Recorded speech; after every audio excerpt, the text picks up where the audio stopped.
All right, so I'm super excited about the lesson today. I know that we have kind of dabbled with using some of these programs like Desmos, Delta Math, Padlet. You know, there's a lot of things we've used. GeoGebra is not something we have used until now. So how many of you have used GeoGebra before? Okay, that's what I thought. So we're gonna start off by exploring, but there's a few things that we need to do before we get there. We need to talk about just best practices of using our device, right? So this concept of safety, being safe with our computer and being safe on the internet, legal, right? Ethical. What do those things look like? And just make sure we all understand. At high school level, I think we know it, but at the same time, like this is just me refreshing you on this information as you move forward into your other courses and kind of just into life and using technology all the time.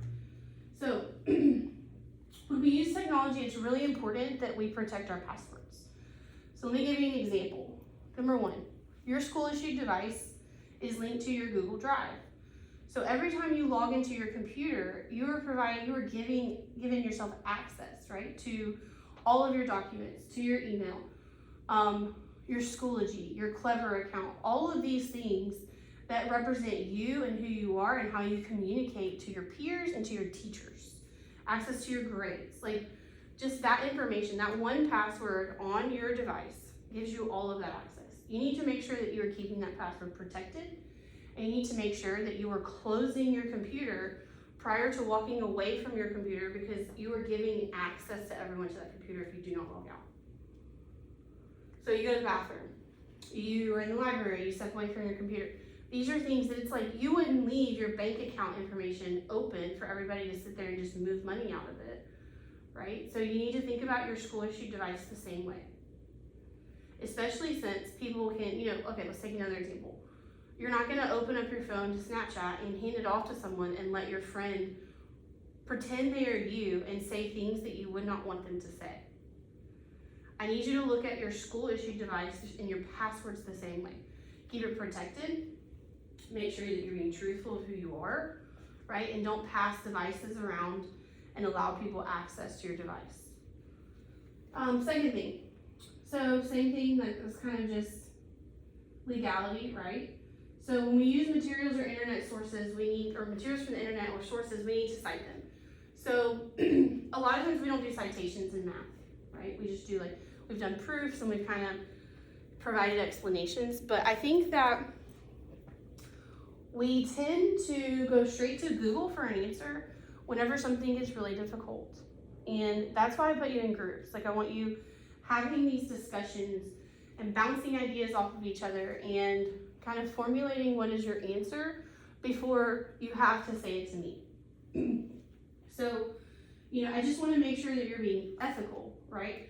If I ask you a question and you go straight to Google and then just say back the answer that Google gives me, that's not you, right?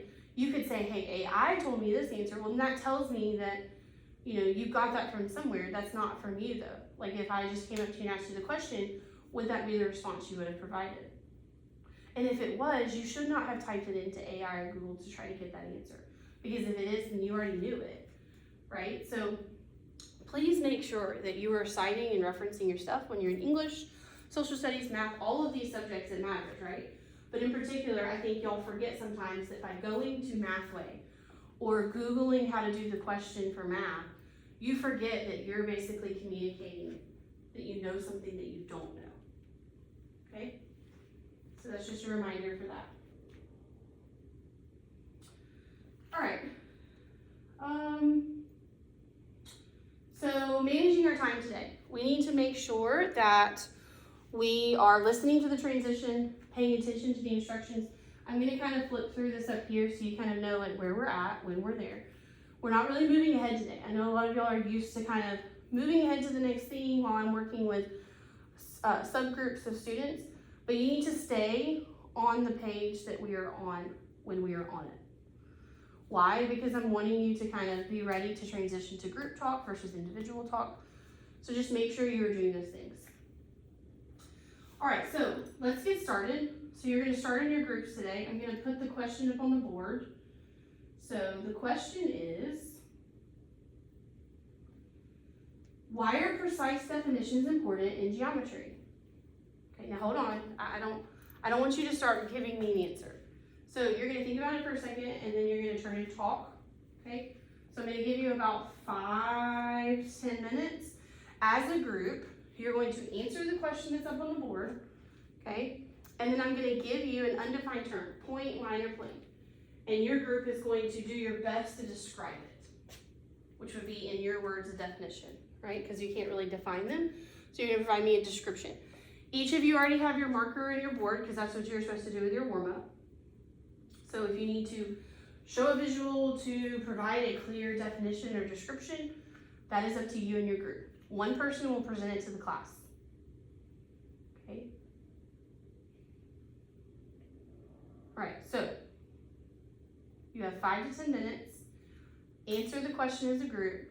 Plan for a group discussion. Ready to go.